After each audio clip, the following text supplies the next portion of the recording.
Bismillah. Assalamualaikum warahmatullahi wabarakatuh. Alhamdulillah. Alhamdulillahilladzi manna 'alaina bin nabiyil karim wa hadana bihi ila siratim mustaqim wa istanqazna bihi min turuqil jahim.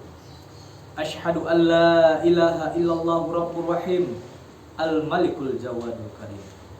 Wa asyhadu anna Muhammadan 'abduhu wa rasuluh alladzi huwa bil mu'minina raufur rahim. Allahumma sholli wa sallim ala sayyidina Muhammadin wa ala alihi wa ashabihi wa man tabi'ahum bi ihsanin ila yaumiddin. Shadaqallahul azim. Ma'asyiral muslimin yang dirahmati oleh Allah. Bersyukur kita kepada Allah Subhanahu wa taala yang telah menciptakan 7 petala langit yang hakiki dan 7 petala bumi yang serasi lagi rapi.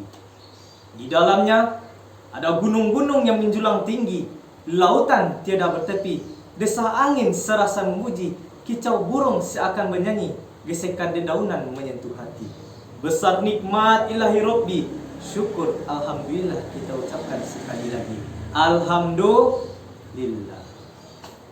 Salat beserta salam, marilah sama-sama kita mohonkan kepada Allah agar disampaikan kepada junjungan kita, putra dari Abdullah, buah hati, belahan jantung Siti Aminah, yang bertitelkan Habibullah, yang bergerakan Al-Amin, pagar parik kota Madinah, intan berlian di dalam surga, yakninya Nabi besar kita, Nabi Muhammad sallallahu alaihi wasallam. Karena beliaulah yang telah bersusah payah membawa umat manusia, yang telah bersusah payah membawa umat Islam dari zaman kebodohan, dari zaman kejahilian menuju zaman yang telah berpenuh dengan ilmu pengetahuan seperti saat sekarang ini. Baiklah, tanpa memperpanjang kata-kata mukadimah, langsung saja masuk kepada judul pidato saya yang berjudul Berkah Ramadan Membawa kepada Ketakwaan. Hadirin yang dirahmati oleh Allah Subhanahu wa taala. Ketika kita berbicara tentang Ramadan, ketika kita mengkaji lebih dalam tentang makna Ramadan itu sendiri, maka yang akan kita temui hanyalah banyaknya keutamaan, banyaknya keberkahan yang telah diberikan oleh Allah kepada kita semua, agar kita bisa menjadi umat yang sebenarnya beriman. Ketika kita mengkaji bagaimana keutamaan Ramadan, ketika kita mengkaji bagaimana berkah-berkah yang diberikan Allah kepada kita, bagaimana bonus yang diberikan oleh Allah kepada kita dalam bulan Ramadan ini, maka akan sangat banyak sekali kita temukan hal tersebut. Contohnya saja, ada sebuah hadis mengatakan, Iza ja'at Ramadan futihat abwabul jannah. Apabila telah datang bulan Ramadan kepadamu, maka dibukalah pintu-pintu surga. Wa ghuliqat abwabun nar, dan ditutuplah pintu-pintu neraka. Wasufidat syayatin, dan dibelenggulah para syaitan.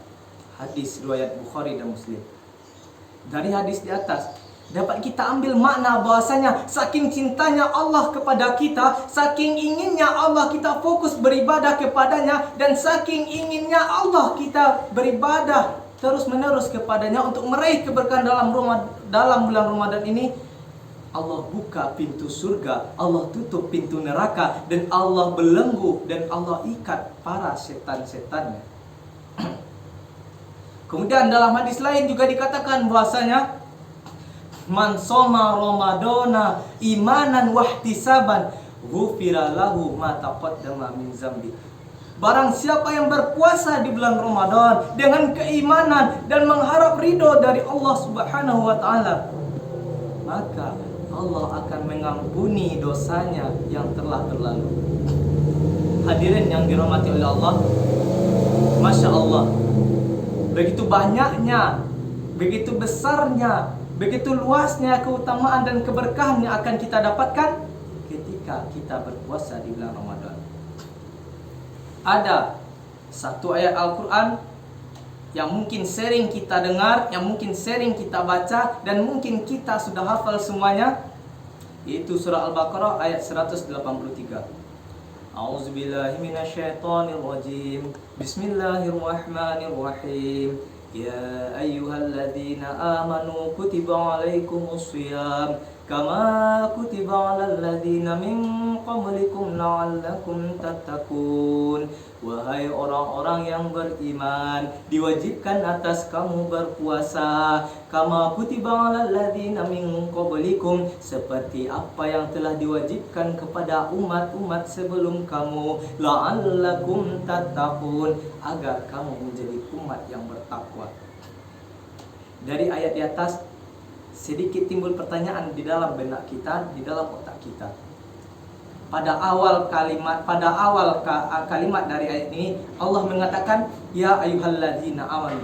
Timbullah pertanyaan dalam diri kita, kenapa Allah mengatakan ya ayyuhalladzina amanu? Kenapa Allah tidak mengatakan ya ayyuhal Islam? Karena inilah pembeda antara orang yang ada iman di dalam hatinya dengan orang hanya sekedar Islam di KTP-nya. Nah, bagi mereka yang beriman kepada Allah, ia akan melaksanakan puasa dengan sebenar-benarnya.